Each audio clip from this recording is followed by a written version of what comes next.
met Eddie, but I want you to meet Eddie. So did you start as a mixologist, or how did you end up in this field?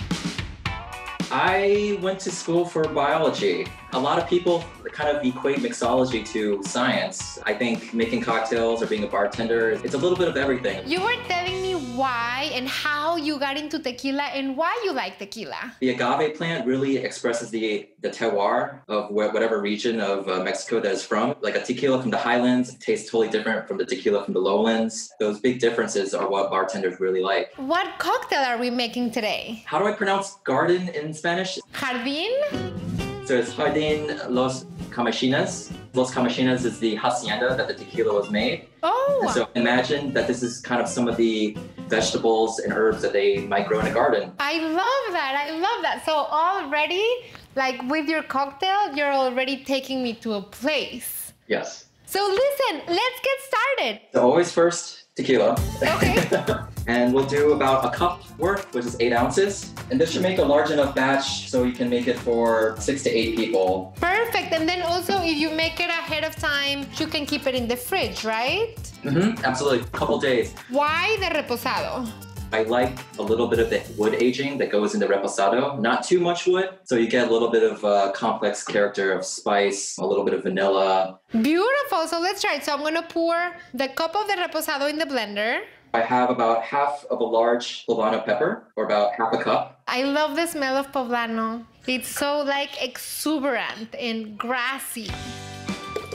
About half a cup worth of parsley. This is where it's going to be more like almost like a green machine smoothie. A small pinch of salt. So a pinch of salt, perfect. So about an ounce of lemon juice. And we're just gonna do a quick blend for no more than 10 seconds. So you don't want it completely pureed? Not completely pureed, we just wanna release a lot of those, the chlorophyll, the color, and the flavor very quickly. I can totally tell you majored in biology because I had not heard the word chlorophyll since I took biology in middle school.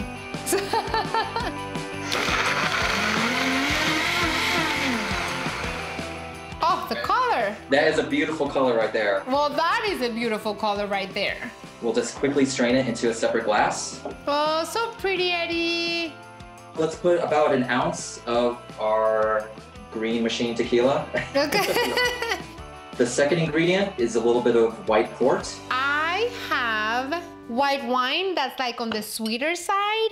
That's perfect. So white port is just a fortified wine from Portugal. Oh. So you can use a sweeter white wine. You can use vermouth. Okay, and how much are we adding, Eddie? The same amount, 1 ounce as well. A little bit of tonic water, maybe about halfway up, which should be about 3 ounces. Oh, pretty. Put as much ice to bring it up to the top of the glass. I made a couple of lemon wheel fans or lemon wheels. Wait. You have to teach me how to do that. So I just made a bunch of these wheels. And they're not that thin. Regular thickness, just so they hold up. If they cut them too thin, they might fall apart. You guys, I'm a messy cook, a messy eater, and I always admire people that can garnish and dress the food and the drinks. So I'm loving learning these tricks. You just make a single stitch right through off of one side of the lemon to the other side of the lemon. Pretty. It should be stuck together, right? Yes.